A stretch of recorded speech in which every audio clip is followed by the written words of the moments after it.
ഇല്ല കൂട്ടുകാർക്ക് ശുഭദിനം നേർന്നുകൊണ്ട് നമുക്ക് കിരണിന്റെയും കല്യാണിന്റെയും ഇന്നത്തെ നല്ലൊരു വിശേഷം കേട്ടാലോ. അങ്ങനെ ഇന്നത്തെ വിശേഷത്തില് വന്ദനയുടെ അരികിൽ നിൽക്കുവാണ് മനോഹർ. പിന്നീട് പറഞ്ഞു, മോളിനെ കാണാൻ നല്ല ഭംഗിയുണ്ടെന്ന് പറയണം. പിന്നീട് വന്ദനയെ ചേർത്ത് നിർത്തി ഒരു സെൽഫി ഒക്കെ എടുക്കുവാണ്. ഈ സമയത്ത് വരുൺ മനസ്സിൽ പറയണം, നീ ചേർത്ത് നിർത്തി എടുത്തോടാ സെൽഫി, അവസാന നിമിഷം നിന്റെ കഴുത്താണ് ഞാൻ അറുത്തോണ്ട് പോണേ എന്നൊക്കെ മനസ്സിൽ പറയണം. പിന്നീട് പറഞ്ഞു, മോൾ ആ കൈയും കൂടെ നീട്ടാൻ പറയണേ.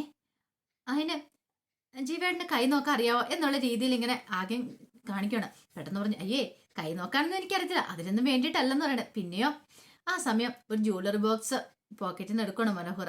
പിന്നീട് അത് തുറന്നിട്ട് അതിനകത്തുനിന്ന് വലിയ രണ്ട് വളയെടുത്തു, രണ്ട് കാപ്പാണ് എടുത്തേ. പറഞ്ഞു, ഇത് മോളിനുള്ളതെന്ന് പറഞ്ഞാൽ കയ്യിലേക്ക് ഇട്ടു കൊടുത്തു. അല്ല ഇതെന്താ ജീവേട്ട എന്നൊക്കെ ചോദിക്കണം. മോളിനുള്ള സമ്മാനം എന്റെ, മോളിന് സമ്മാനം തരാതിരിക്കാൻ പറ്റുമോ? ഇങ്ങനെ ആദ്യമായിട്ട് കണ്ട സമയത്ത് ഞാൻ എന്തെങ്കിലും തരണ്ടേന്ന് ചോദിക്കാം, അതുകൊണ്ടാണ് ഞാനിത് തിന്നെ. ഇതൊക്കെ ചെറുത്, ഇനി ഇതിലും വലുതൊക്കെ ഞാൻ തരാൻ പോകുന്നുള്ളൂ. ഇനിയിപ്പം നമ്മള് ജസ്റ്റ് ഒന്ന് കണ്ടല്ലേ ഉള്ളെന്ന് ചോദിക്കണം. ഇത് കേട്ടതും വരും പറഞ്ഞു, വേണ്ടായിരുന്നു, ഇതിന്റെ ഒന്നും ആവശ്യമില്ലായിരുന്നു പറയും. അങ്ങനെയൊന്നും പറയല് മോളൂ എന്ന് പറയണം. എന്റെ ജീവിതത്തിൽ വെച്ച് ഞാൻ കണ്ടതിൽ വെച്ച് ഏറ്റവും സുന്ദരിയായ പെൺകുട്ടിയെ നീ എന്ന് പറയണം. ഇത് കേട്ടതും വരും മനസ്സിൽ പറഞ്ഞു, അതൊക്കെ കല്യാണിയുടെ മിടുക്കട, കല്യാണി എന്നെ അത്ര നന്നായിട്ട് മേക്കപ്പ് ചെയ്തിട്ടുണ്ട്, അതുകൊണ്ട് മാത്രം, അല്ലായിരുന്നെങ്കിൽ ഇപ്പൊ കാണായിരുന്നു എന്നൊക്കെ വരും മനസ്സിൽ പറയണം. സംസാരം എല്ലാം കഴിഞ്ഞ് അവരകത്തേക്ക് എല്ലുവേണം. അങ്ങനെ അകത്തേക്ക് വന്നു കഴിഞ്ഞപ്പോഴത്തേനും സുഗന്ധി ചോദിച്ചു, അയ്യോ ഇതെന്താ മോൾക്ക് വളയൊക്കെ കിട്ടിയെന്ന് ചോദിക്കാം. അതെ ജീവടം തന്നാന്ന് പറയണം. പെട്ടെന്ന് തന്നെ രാഘവൻ പറഞ്ഞു, എന്തിനാ മോളെ നീ ഇതൊക്കെ വാങ്ങിയത്, ഇതിന്റെ വല്ല കാര്യമുണ്ടോന്ന് ചോദിക്കേ. മനോഹർ പറഞ്ഞു, അച്ഛാ ഇതൊക്കെയല്ലേ ഒരു സന്തോഷം, ആ കൊടുത്തുന്നോളത്ത് എന്താ കുഴപ്പമിരിക്കുന്നത്. രാഘവൻ പറഞ്ഞു, അതല്ല സ്വർണത്തിനൊക്കെ തീ പിടിച്ച വിലയല്ലേ. ഒന്നാമത്തെ കാര്യം കള്ളന്മാരുടെ ശല്യവും കൂടുതലാ, അതുകൊണ്ട് ഞങ്ങളൊക്കെയാണല്ലോ സ്വർണ്ണമൊന്നും വീട്ടിൽ വെക്കാറില്ല, എല്ലാം ലോക്കറി കൊണ്ട് വെക്കാറുള്ളെന്ന് പറയാ.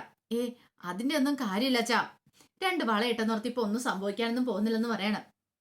പെട്ടെന്ന് സുഗന്ധി ചോദിച്ചു, അല്ല ഒരു കാര്യം ചോദിച്ചോട്ടെ, ജീവന്റെ അച്ഛനും അമ്മയൊക്കെ എന്നാ വരണേ, അവരിങ്ങോട്ടേക്ക് വരത്തില്ലേന്ന് ചോദിക്കാം. വരും, അവര് ദുബായിലാ, അവിടെ അവർക്ക് ബിസിനസ്സും കാര്യങ്ങളാ, നിന്ന് തിരിയാനായിട്ട് സമയമില്ല, അതുകൊണ്ടാ വരാത്തെ, അധികം വൈകാതെ ഇങ്ങോട്ടേക്ക് വരുമെന്ന് പറയാം. പിന്നീട് പറഞ്ഞു, എന്നാ ശരി ഞാൻ അങ്ങോട്ട് പോട്ടേന്ന് ചോദിക്കാണ്. ആ സമയം രാഘവൻ പറഞ്ഞു, അത് പിന്നെ മോൻ കൊണ്ടുവന്ന് വളയിട്ടു, ഞങ്ങൾ മോനും തന്നില്ലല്ലോ, നേരത്തെ ഇതൊക്കെ അറിയുമായിരുന്നു ഞങ്ങൾ എന്തെങ്കിലും വാങ്ങിച്ചു വെക്കുമായിരുന്നല്ലോ എന്ന് പറയാം. അതിന്റെ ഒന്നും ഒരു കാര്യമില്ല അങ്കിളെന്ന് പറയണം. എന്റെ മോളൂന് ഞാനായിട്ട് കൊണ്ടുവന്ന് കൊടുത്ത സമ്മാനമല്ലേ നിൽക്കും. രാഘവൻ മനസ്സിൽ പറ, അവന്റെ ഒരു മോളു, അതെന്റെ മോൻ വരണടാ, നിനക്കിട്ടുള്ള പണിയടാ അവൻ തന്നോണ്ടിരിക്കണമെന്ന് മനസ്സിൽ പറയണം. പിന്നീട് അങ്ങനെ യാത്രയൊക്കെ കഴിഞ്ഞ് മനോഹർ അങ്ങോട്ട് പുറത്തേക്ക് ഇറങ്ങണം. കാറിനടുത്ത് ചെന്ന് കഴിഞ്ഞപ്പോഴത്തേനും ആ പുറകെ തന്നെ വരുണു അങ്ങ് ചെല്ലണം. വരുണിനോട് പറഞ്ഞു, അതെ മോളു എന്നെ വിളിക്കണം കേട്ടോ എന്ന് പറയണം. അയ്യോ എനിക്ക് വിളിക്കാൻ പറ്റില്ലോ എന്ന് പറയാം. കുഴപ്പമില്ല മെസ്സേജ് അയച്ചാൽ മതി, അല്ലെ വീഡിയോ കോൾ വന്നാൽ മതി, എനിക്ക് മോള് തന്നെ കണ്ടോണ്ടിരിക്കാലോ എന്നൊക്കെ പറയണം. അപ്പോഴേക്ക് സുഗന്ധി രാഘവനും കൂടെ എത്തി. അവർക്ക് ടാറ്റയൊക്കെ കൊടുത്ത് ഭയങ്കര സന്തോഷത്തോട് കൂടിയിട്ടാണ് മനോഹർ വണ്ടി എടുത്തോണ്ട് പോണേ. അങ്ങനെ അതിനുശേഷം വരുണ് നേരെ മുറിയിലേക്ക് എന്ന് കഴിയുമ്പോഴത്തേനും അവിടെ ജുബാനും കല്യാണം എല്ലാവരും നിൽക്കുന്നുണ്ടായിരുന്നു. എങ്ങനെയുണ്ട് കല്യാണം വരും പോയോന്ന് ചോദിക്കുകയാണ് ജുബാന. അവനിപ്പോഴും കൂടെ ഇറങ്ങിയതോളെന്ന് പറയും. എന്നിട്ട് എന്താ കല്യാണം ഉറപ്പിച്ചോന്ന് ചോദിക്കണം. കല്യാണം ഉറപ്പിച്ചെല്ലും വളയിടി ചടങ്ങ് നടന്നെന്ന് പറയണം. വളയിടി ചടങ്ങോ? ഇവിടുന്ന് കൈ ഉയർത്തി കാണിച്ചു, വലിയ രണ്ട് കാപ്പ്. ഇത് കണ്ടെന്ന് കല്യാണം ചോദിച്ചു, ഇത് അവൻ സമ്മാനിച്ചാണെന്ന് ചോദിക്കാം. അതെ, അങ്ങനെയാണെങ്കിൽ അവന്റെ ഇപ്പോഴത്തെ ഭാര്യയുടെ പൈസ കൊണ്ട് വാങ്ങിയതായിരിക്കും എന്ന് പറയാം. ഒരു 2-2.5 ലക്ഷം രൂപ അവനിന്ന് പോയിട്ടുണ്ടെന്ന് പറയണം. ഇത് കേട്ടതും വരും പറഞ്ഞു, അങ്ങനെയാണെങ്കിൽ ഇനി എത്ര ലക്ഷം രൂപ വരാനായിട്ട് ഇരിക്കുന്നു, പതുക്കെ പതുക്കെ അവൻ്റെ കയ്യിൽ നിന്നുള്ള മേടിച്ചെടുക്കാനുള്ള എടുക്കണമെന്ന് പറയണം. അവനൊട്ടൊരു തേപ്പും കൊടുക്കണം നന്നായിട്ട്.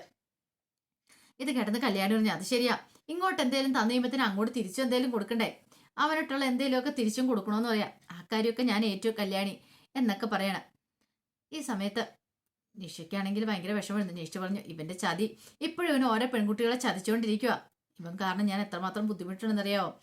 അന്ന് എന്നോട് കല്യാണിയേച്ചിയും മെഹനേച്ചിയും ഒക്കെ പറഞ്ഞാൽ വേണ്ടാന്ന് ഈ ബന്ധം, പക്ഷെ ഞാനത് സമ്മതിച്ചില്ല, അതിന്റെ ഫലം ഞാൻ അനുഭവിക്കുകയും ചെയ്തു, ഇപ്പോഴും അനുഭവിച്ചുകൊണ്ടിരിക്കുക, അതിനെക്കുറിച്ചൊക്കെ ചിന്തിക്കുമ്പോൾ തന്നെ എനിക്ക് തീരാ വേദനയാന്ന് പറയണം. ഇത് കേട്ടപ്പോൾ കല്യാണി പറഞ്ഞു, എനിക്ക് നിഷയോട് ഇതാ ഒരു ദേഷ്യമുള്ളത്, കഴിഞ്ഞു പോയ കാര്യം കഴിഞ്ഞു പോയി, ഇനിയിപ്പോൾ അതിനെക്കുറിച്ച് ഓർത്ത് വിഷമിച്ചിട്ട് കാര്യമില്ല, ഇനി വരാൻ പോകുന്ന കാര്യത്തെക്കുറിച്ച് ചിന്തിച്ചാൽ മാത്രം മതി, അതങ്ങ് മനസ്സിൽ നിന്ന് മായ്ച്ചു കളഞ്ഞേക്കാനൊക്കെ പറയണം. ഈ സമയം ചുബാനോടൊരു കാര്യം ചെയ്യേ, ഇതേ ആ വളയം നിധയുടെ കയ്യിലേക്ക് ഇട്ട് കൊടുത്തേക്കാൻ പറയാം. വരുമ്പോഴൊന്നും സമയമായില്ല, സമയമാവട്ടെ, സമയമായി കഴിയുമ്പോൾ ഞാൻ ഇട്ട് കൊടുക്കും, പക്ഷേങ്കില് ഇതേ ഇതിന്റെ ഒന്നും ആവശ്യമില്ല, എനിക്കല്ലാതെ സ്വന്തമായിട്ട് മേടിക്കാനുള്ള ആസ്തി ഉണ്ടല്ലോ, അവന്റെ ഒരു വള എന്നൊക്കെ പറഞ്ഞുകൊണ്ടിരിക്കുകയാണ്. ആ സമയം കല്യാണം പറഞ്ഞു, കിട്ടുന്നൊന്നും കളയണ്ട, അവന് നമുക്ക് അങ്ങനെ തെണ്ടി കുത്തുവാള എടുപ്പിക്കാന്നൊക്കെ പറയണം. ആ സമയം ശാരിയുടെ അടുത്ത് ചെന്നിട്ട് സരിയ പറഞ്ഞു, എന്ത് ചെയ്യാനാ, മനോഹർ വരാത്തന്നെ ബുദ്ധിമുട്ടായിരുന്നു മനസ്സറിയണ്ടായിരുന്നേ, ആ കല്യാണം കഴിഞ്ഞതിന് ശേഷം പെട്ടെന്ന് തന്നെ അമേരിക്കയിൽ പോയാൽ മതിയായിരുന്നു. അങ്ങനെയായിരുന്നെങ്കിൽ ഇപ്പോഴീ പ്രശ്നങ്ങളൊന്നും ഉണ്ടാകത്തില്ലായിരുന്നു. എൻ്റെ മനുവേട്ടനെ കൊല്ലാനായിട്ട് എൻ്റെ അച്ഛൻ വരത്തില്ലായിരുന്നൊക്കെ പറയണം.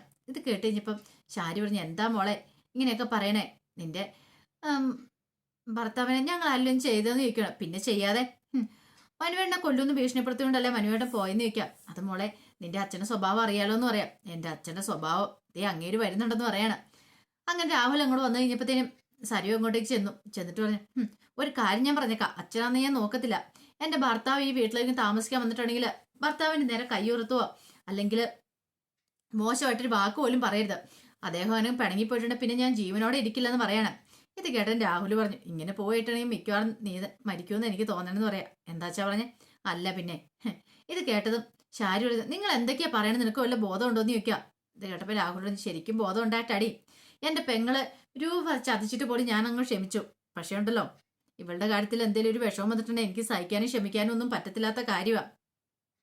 അതൊക്കെ കണ്ട ഇവളോട് ഞാൻ പറഞ്ഞ അടങ്ങി ഒതുങ്ങി കഴിയാനായിട്ട്. അപ്പൊ ഇവൾക്ക് അതിനൊന്നും സമ്മതമല്ലെന്ന് രാഹുൽ പറയണം. ഈ സമയം സരി പറഞ്ഞു, ആരൊക്കെ പറഞ്ഞാലും ശരി, അച്ഛനിനി മനുവേട്ടൻ മതിയുമ്പോൾ ഒരു അക്ഷരം പോലും മിണ്ടിപ്പോയക്കില്ല. അങ്ങനെ എന്തെങ്കിലും മിണ്ടിയിട്ടുണ്ടെങ്കിൽ ആ നിമിഷം ഞാൻ ഈ വീട് വിട്ട് ഇറങ്ങുമെന്ന് പറയണം. രാഹുൽ ഒന്നും മിണ്ടാതെ പുറത്തേക്ക് പോവാണ്. പിന്നീട് രാഹുൽ നേരെ ചെല്ലുന്ന പ്രകാശനെ കാണാനായിട്ടാണ്. പ്രകാശനെ കണ്ടു കഴിഞ്ഞിട്ട് പ്രകാശനോട് കാര്യങ്ങളൊക്കെ പറയണം. അവനെ ഇല്ലാതാക്കാനായിട്ട്, ആ കിരണിനെ ഇല്ലാതാക്കാനായിട്ട് ഞാൻ ആളെ ഏർപ്പാടാക്കിയിട്ടുണ്ട്. എത്രയും പെട്ടെന്ന് തന്നെ അവനെ ഇല്ലാതാക്കണം എന്നൊക്കെ. ഇത് കേട്ടതും പ്രകാശം പറഞ്ഞു, എന്റെയും കൂടെ ആവശ്യം അവനെ ഇല്ലാതാക്കുക എന്നുള്ളത്. എത്രയും പെട്ടെന്ന് തന്നെ ഭൂമിയിൽ നിന്ന് തന്നെ അവനെ പറഞ്ഞു വിടണം. ഒരു നിമിഷം പോലും അവനോട് വെച്ചോണ്ടിരിക്കാൻ പാടില്ലെന്ന് പറയണം. അപ്പോഴേക്കും വിക്രം കൂടെ അങ്ങോട്ട് വന്നു. ഈ സമയം രാഹുൽ പറഞ്ഞു, ഒരു പക്ഷേങ്കില് ഇതിനു മുമ്പ് നേരത്തെ എങ്ങനെ ആ ചതി അറിയുമായിരുന്നെങ്കിൽ ഞാൻ ഈ ചതിക്കുഴിയിലേക്ക് വന്ന് വീഴിലായിരുന്നു പറയണം. ഇത് കേട്ടതും പ്രകാശം പറഞ്ഞു, ഇനി പറഞ്ഞിട്ട് കാര്യമില്ലല്ലോ, കഴിയാനുള്ള കഴിഞ്ഞില്ലേന്ന് ചോദിക്കുക.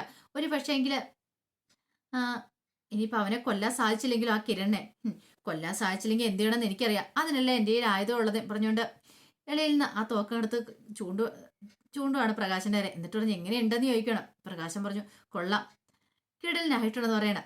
ഇത് പിന്നെ ഞാൻ വെറുതെ വെച്ചുകൊണ്ടിരിക്കുന്ന, എല്ലാത്തരം തീർത്തിട്ട് ഞാൻ ചാകത്തുള്ളൂ എന്നൊക്കെ രാഹുൽ പറയണം. ഇതേടെ പ്രകാശനും വിക്രവും പരസ്പരം മുഖത്തോട് മുഖം നോക്കുകയാണ്. പിന്നീട് പ്രകാശം പറഞ്ഞു, എടുത്തിടിച്ചൊരു തീരുമാനം ഒന്നും എടുക്കണ്ട രാഹുലെ, നമ്മൾ കൊടുത്തിട്ടുണ്ടല്ലോ, അപ്പൊ അവര് സംഗതി ചെയ്യുമല്ലോ നോക്കാം, അതിനുശേഷം മതി നമുക്ക് ഇങ്ങനൊരു തീരുമാനം എന്നൊക്കെ പറയണം. അങ്ങനെ അവർ കുറെ സമയം കൂടെ സംസാരിച്ചിരുന്നതിന് ശേഷമാണ് പിരിയുന്നത്. ഈ സമയത്ത് വല്ലാത്തൊരു ടെൻഷനും കാര്യങ്ങളും ഒക്കെ ഉണ്ടായിരുന്നു സരയുവിന്റെ ഉള്ളില്. കാരണം സരയുവിന് സഹിക്കാൻ പറ്റുന്നുണ്ടായിരുന്നില്ല, എന്ത് ചെയ്യണമെന്ന് പോലും അറിയത്തില്ലാത്തൊരവസ്ഥയായിരുന്നു. പിന്നീട് രാഹുൽ വീട്ടിലേക്ക് വരുവാണ്. രാഹുൽ വീട്ടിലേക്ക് വരുന്ന സമയത്താണ് രാഹുൽ ആ കാഴ്ച കിടന്ന് കിരണയും കല്യാണിയും പുറത്തു പോയിട്ടും കൂടി വീട്ടിലേക്ക് വരുന്നു. രാഹുൽ ഒരു നിമിഷം നിന്നു. രാഹുൽ ഒരു നിമിഷം നിന്നിട്ട് അവരെ തന്നെ നോക്കുകയാണ്. പെട്ടെന്ന് കിരൺ വന്നിട്ട് ചോദിച്ചു, എന്ത് പറ്റി ഇങ്ങനെ തുറച്ചു നോക്കുന്ന രാഹുലേന്ന് ചോദിക്കുകയാണ്. എന്താടാ എനിക്ക് നോക്കിക്കൂടെ ചോദിക്കണം. ഓ ഇനിയിപ്പോ ആരെ കൊല്ലാനായിരിക്കും ഈ നോട്ടം? എടാ എല്ലാരും കൂടെ എന്നെ കൊന്നില്ലേന്ന് ചോദിക്കണം രാഹുൽ. നിങ്ങളെ കൊല്ലാനോ? നിങ്ങളെ കൊല്ലാനാണെങ്കിൽ എത്രയോ വട്ടം കൊല്ലായിരുന്നു, പക്ഷെ അതിനൊന്നും ഞങ്ങൾ മുതിർന്നില്ലല്ലോ. പക്ഷെ ഇനി അങ്ങനെ ആയിരിക്കില്ലെന്ന് പറയാണ്. ഇത് കേട്ടപ്പോ രാഹുലോട്, അനി ഞാൻ എന്ത് തെറ്റ് ചെയ്തിട്ടാടാ? നിങ്ങൾ ഒരു തെറ്റും ചെയ്തിട്ടില്ലല്ലേ? എല്ലാ ശരികൾ തന്നെയാണല്ലോ നിങ്ങൾ ചെയ്തിട്ടുള്ളേ. മേലാല് എൻ്റെ കുടുംബത്തിന് നേരെ കൈപൊക്കിയിട്ട് നിങ്ങൾ വന്നാണ്ടല്ലോ, എനിക്കറിയാം ഇപ്പൊ നിങ്ങൾ ഞങ്ങളെ ഇല്ലാതാക്കാനുള്ള കോപ്പ് കൂട്ടുമായിരിക്കും ഞങ്ങോട്ട് പണി തരാനുള്ളേ. എന്ത് പണിയാണെങ്കിലും ശരി, ഒരു കാര്യം ഉറപ്പ് പറഞ്ഞേക്കാം, മേലാല് ഞങ്ങളുടെ കുടുംബത്തിൽ കയറി കളിച്ചിട്ടുണ്ടെങ്കിൽ ഒന്നിനെയും വിടത്തില്ലെന്ന് പറയണം. ഇത് കേട്ടതിന് രാഹുലിന് അങ്ങോട്ട് ദേഷ്യം വന്നു. രാഹുൽ പറഞ്ഞു, പിന്നെ എനിക്ക് അതിൻ്റെ സമയം, ഞാൻ അങ്ങനെയും ചെയ്യത്തില്ല എന്ന് പറയണം. ചെയ്യത്തില്ല പോലും, നിങ്ങൾ ചെയ്ത അക്രമവും കാര്യങ്ങളൊക്കെ എനിക്ക് നന്നായിട്ട് അറിയാം, അതുകൊണ്ടാണ് ഞാൻ പറഞ്ഞേ എന്നൊക്കെ പറഞ്ഞുകൊണ്ട് രണ്ടും അങ്ങോട്ട് പറയണം. അവസാനം കല്യാണം പറഞ്ഞു, വാ രാഹുലേട്ടാ നമുക്ക് അങ്ങോട്ട് കയറിപ്പോന്ന് പറയണം. അപ്പോഴേക്കും രാഹുലേട്ടാന്നല്ല, വാ കിരണേട്ടാന്ന് പറയണം. അപ്പോഴേക്കും രാഹുൽ പറഞ്ഞു, വിളിച്ചോണ്ട് പോടി നിന്റെ ഭർത്താവിനെ എന്ന് പറയണം. ഇത് കേട്ടപ്പോ കല്യാണി പറഞ്ഞു, വിളിച്ചോണ്ട് പോകുന്ന തന്നെയുണ്ട്.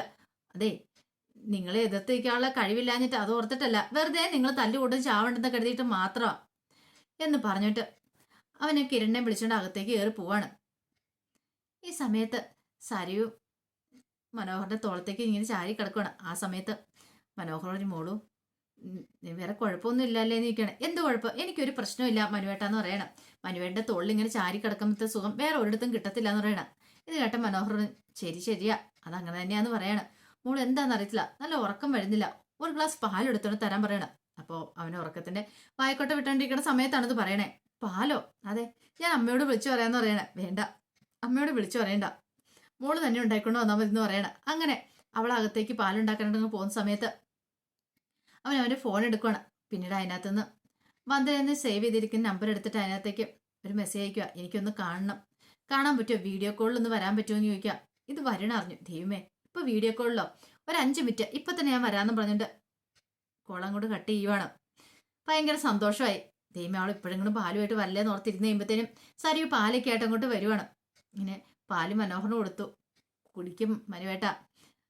മനുവേട്ടന് ഉറക്കമില്ലാത്ത ചിലപ്പോൾ ടെൻഷൻ കാരണമായിരിക്കും എന്നൊക്കെ പറയണം. ആ സമയത്താണ് ആ ഒരു ഇത് ഫോൺ ബെല്ലടിക്കുന്നത്. പെട്ടെന്ന് ഒരു നിമിഷം മനോഹർ ഞെട്ടിപ്പോയി. ഫോൺ ബെല്ലടിക്കുന്നു. ദൈവമേ, ഈ സമയത്ത് ഇനി അപ്പൊ അവള് തിരിച്ചു വിളിക്കുന്നതായിരിക്കും. പെട്ടെന്ന് തന്നെ സരിയു ആ ഫോണും കൊണ്ട് എടുക്കുവാണ്. തീർന്നു, തന്റെ ജീവിതം ഇതോടെ തീർന്നു എന്നൊരു ചിന്ത മനോഹറിന്റെ മനസ്സിലേക്ക് ഉണ്ടാവുകയാണ്. അപ്പൊ അതിന്റെ വിശേഷങ്ങളൊക്കെയാണ് നാളെ കാണാൻ പോകുന്നത്. ആ വിശേഷങ്ങൾക്കായി നമുക്ക് എല്ലാവർക്കും കാത്തിരിക്കാം കേട്ടോ. ഒരിക്കൽ കൂടി എല്ലാവർക്കും നല്ലൊരു ദിവസം ആശംസിച്ചു നിർത്തുന്നു.